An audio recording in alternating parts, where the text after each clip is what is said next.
Thank you. So, nervous system regulation so that we can cross in and tend these inner ones. And these inner ones each hold a story, many stories. And some of these you might recognize. We each have our own constellation of them. I don't belong. I'm not enough. I'm too much. I'm unlovable. I'm invisible. Something's wrong with me. And there's 100,000 versions of this story. And through family of origin environments, we each take on and adopt and embody different stories. Tamed world stories. Stories handed down from wounded places, from dysfunctional family of origin, from industrial growth dominator society. But these aren't the reality of us.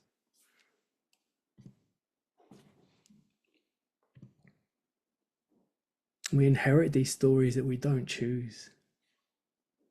And so the work of the forest through that grounded self in presence is to turn awareness inward and to listen, to hear, and to call home those orphaned ones that roam the nighttime avenues of the body, the ones that maybe we haven't had space or capacity to listen to yet. But in this forest terrain, we get to call them home. And we do that with awareness, self in presence, to use a focusing term. And we also touch into a beautiful framework called the Four Shields, which is an ancient map of human wholeness.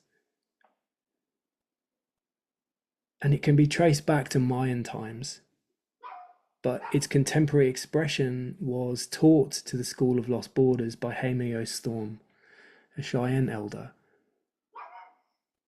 And it's a nature-based map of wholeness, so we can work on the land with different seasons and times of day to cultivate different facets of wholeness. And so we touch into this framework, this profoundly beautiful framework in this training, learning how to work with the land as a mirror, a muse, a beloved. We get to reparent the inner wounded ones, the inner children, on the land in conversation with place. And this map also plots the different archetypes of wholeness, the radiance of the inner child, the wild indigenous one who knows without a shadow of a doubt they belong, the trickster, the generative adult who stands fully in their power and their medicine, and the mystery, the place of undoing and unknowing.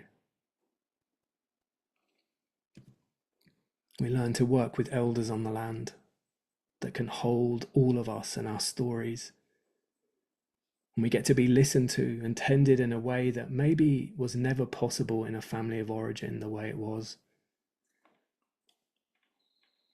So this is the work of the forest, the inner part work, the many inner ones that are longing for our care and our unconditional listening. And we get the bounty of elders on the land to hold space. And this moves us from stories of a dominator society to wild stories prior to wounds, but that don't ignore them, that honor them, because they each contain gifts. So we gather about ourselves the totality, the wounded ones, the radiant ones, the ones that stand knowingly in their power.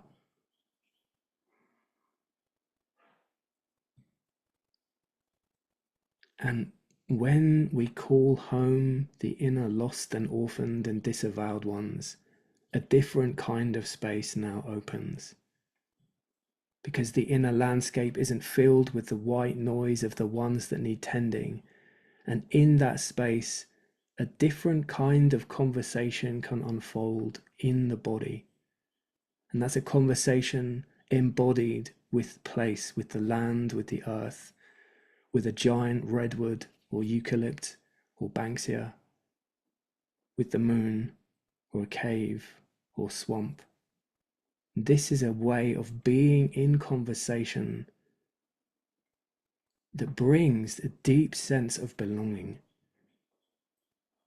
There's a practice called earth-based listening, which we touch into in this terrain. The art of being in conversation with the land. And maybe this is the original trauma now.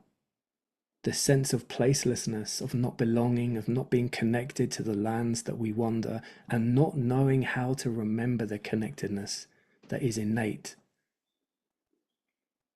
So this terrain and earth-based listening restores and heals those ruptures so that we can feel the earth in the body in a living somatic conversation.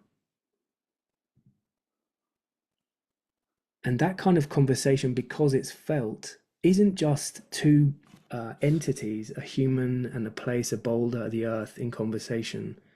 Because it lives in the body, it opens us into transpersonal experiences of being the earth, palpably, real as day, not some imaginal exercise, but I am the earth and I know it because I can feel it in the body. So there's a sacred practice here, and it can shift us powerfully from the solitary human that walks the land into an ecological identity. And this is also a space in the felt sense of that conversation with the land. It takes on a sense of rapture and sacredness.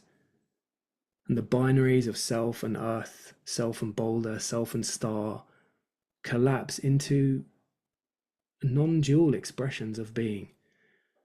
So this is sacred work for a secular time, sacred remembering.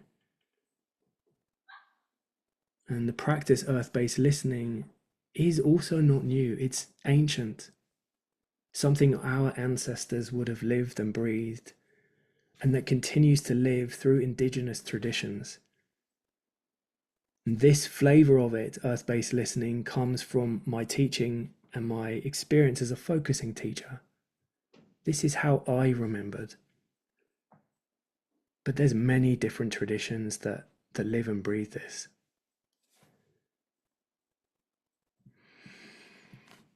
So this is about embodied conversation, a way to tend rampant eco-grief, the grief of our age, the grief of severance and rupture and infinite pillaging. It's a way to restore the medicine of belonging and prayer in secular times. It's a way to encounter an expression of human wholeness that is ecological. Wholeness isn't just about a well psyche or an integrated sense of connection to the body. It's about knowing ourselves as the earth, walking rooted, participating in her dreaming.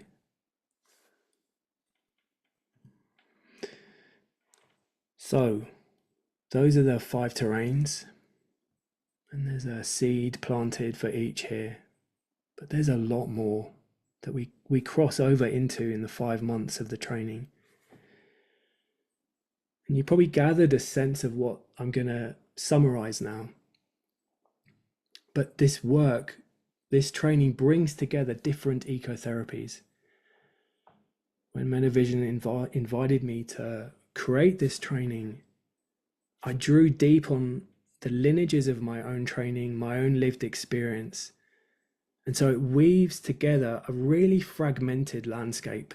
There are many ecotherapies out there, but it weaves them together into a coherent sequence that I've just sort of touched into, that takes us from one sense of rupture, heals that rupture so that the next terrain, the work of that, can be deepened.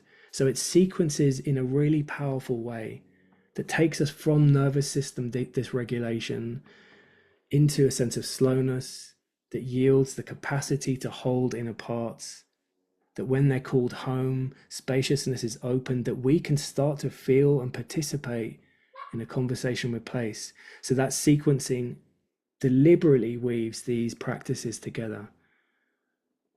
And there's many different lineages that are honored with enormous reverence.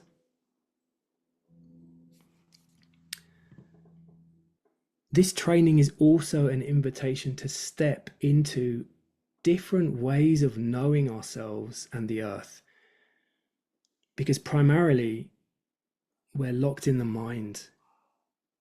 The thinking window, concepts, wisdom, the kind of cerebral logic is how we make sense of ourselves and the world. But there's other windows of knowing that tend to atrophy, particularly in Western cultures. Sensing or feeling in the body, sensing the five senses, feeling in the body, and deep imagery. And this program cultivates all of them. So we start to three-dimensionalize how we know. And Stephen Gallagher, who wrote Animals of the Four Windows of Knowing, said that we should not confuse thinking with knowing, that there's other ways to know. And if we don't three-dimensionalize how we know, we're not going to survive as a species. It's that important to bring back online these other windows of knowing.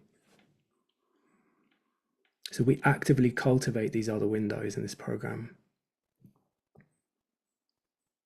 And this is also, in a sequence, it's also a developmental framework, because it sequentially and iteratively works to heal different ruptures of wholeness. On the mind, it works with inner parts, shadow aspects, so that we can find and cultivate psychological facets of wholeness and walk them, embody them. It bridges the mind-body divide, brings us into a felt sense of the body, of being an animal, sensual, erotic, that feels the wind, that feels and loves to tend the inner life. Critically includes the earth and ecological identity, and heals the ruptures that keep us out of that remembering, as well as the transpersonal structures that flow unbidden when we're in this work. Connection to the language of soul and spirit and the sacred.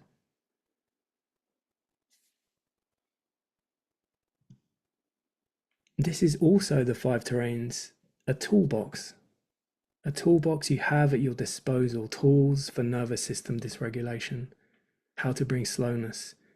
When you're out wandering, you notice there's a fight or frozen place in you. What tool will you dip into and yield and practice on the land to support yourself? This is a toolbox filled with resources, nature-based resources, also ones that help us work with inner parts, wounded places, orphaned ones, inner children, ones that never got the care they now can be given. It's a toolbox of practices that can yield and help us remember belonging and enter into a dynamic kind of somatic prayer with the land.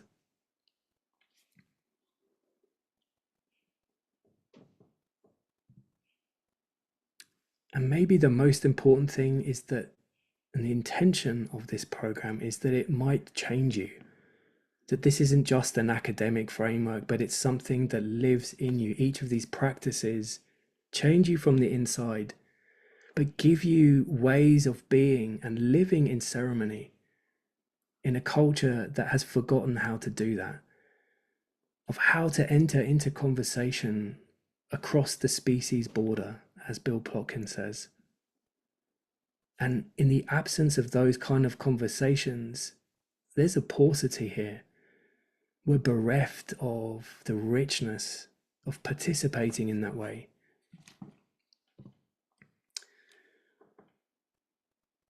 And so hopefully you got the sense that this is iterative, that each stage heals a rupture that supports the deepening at the next stage. So that's why this is the sequence, and this is why it takes this form in this order.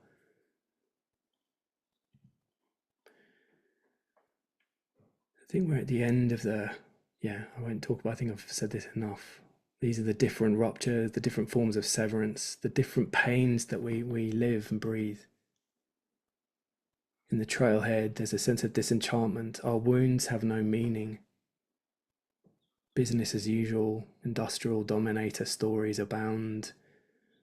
The meadow works with dysregulation, fight, flight, freeze. The trailhead, we can heal the war within. And that includes working with the inner critic, the one that can often keep us boxed in and small and fragmented. The mountain terrain, what we're working with is a sense of aloneness, not belonging to myself, to the land, to the encompassing earth. And the sky cave work is about retethering, re-anchoring and rooting ourselves in sacred soil, sacred, soul-centric conversations with the land, with the soul, with the spirit that lives within us, that is embodied.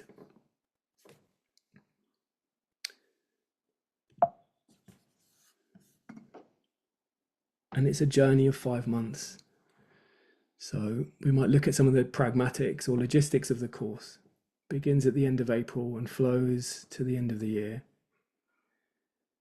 or just before. And it's comprised of 16 2.5-hour classes live on Zoom.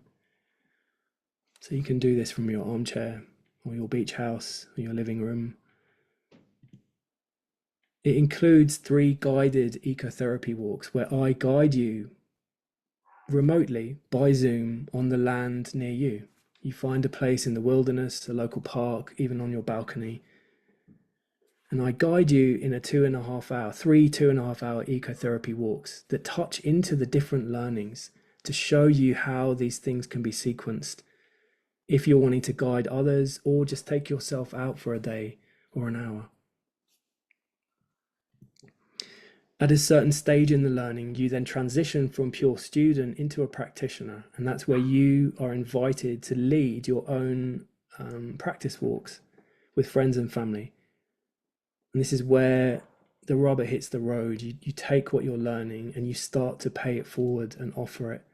And those walks are supported because there are also supervision sessions where you write a debrief of each walk, and then you debrief it live with your peers, with me, and I give you feedback. And we get to be in the experiencing and the learning together. What went wrong? What sang and what lived well? What would you do differently next time? So you can also course correct your own guiding journey. And even if you're not wanting to guide others, these are really rich sessions because you get to see how these practices enliven those you care about. Each class also has detailed handbooks, 2 handbooks, a background reading handbook, and then a practical field book of nature-based invitations. So you have, this is your toolbox, and it lives with you, you take it with you, and you dip in and out when you need them. Of course, you also have each other. And there's a really beautiful sense of field and container that flows over time, because each class starts with an attunement, starts in with a check-in council. So we really take care to build a supportive field, and it feels collegiate. And these are people you're going to walk with maybe for the rest of your life, peers, guiding, doing this work for these times. At the end of the training, there's also an optional wilderness retreat, a 5-day retreat, 4-day retreat on the land, where we get to gather human to human around the fire and live these practices. And it's also a kind of graduation. But if you can't make that, the final class also takes time to build a council and an honouring of the journey you've walked. And at the end, you get Metavision's certification as an ecotherapy guide. So this can be a practice that you walk and you offer others in service of a greater healing of self and culture and repair of the earth in these times. And this was one of the students on the last course who really resonated with the training. And there's lots of testimonials on the website. But this is a slow and embodied and practical training, woven with theory. But the whole thing is an invitation for you to live and breathe these practices on the land. And who is it for then, this? And maybe it's already resonating, this training. It's for anyone, actually.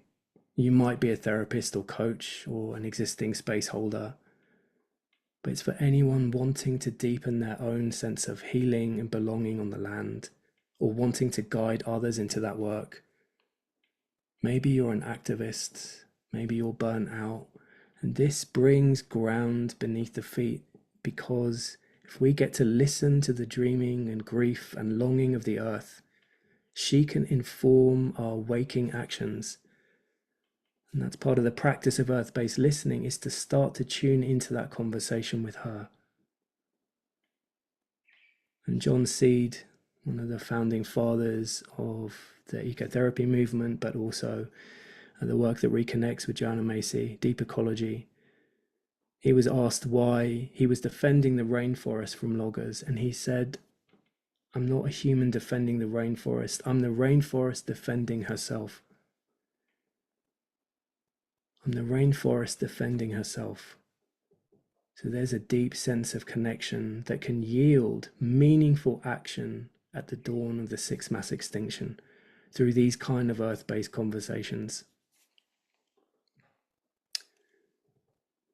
And yeah, an invitation to honor the call if it's here, if you feel it, to continue to follow that thread, to ask questions, to jump on a call with me or Kate at Metavision. I'm happy to chat to you wherever you find yourself, whatever you're feeling on the journey. And yeah, I'm going to leave space there.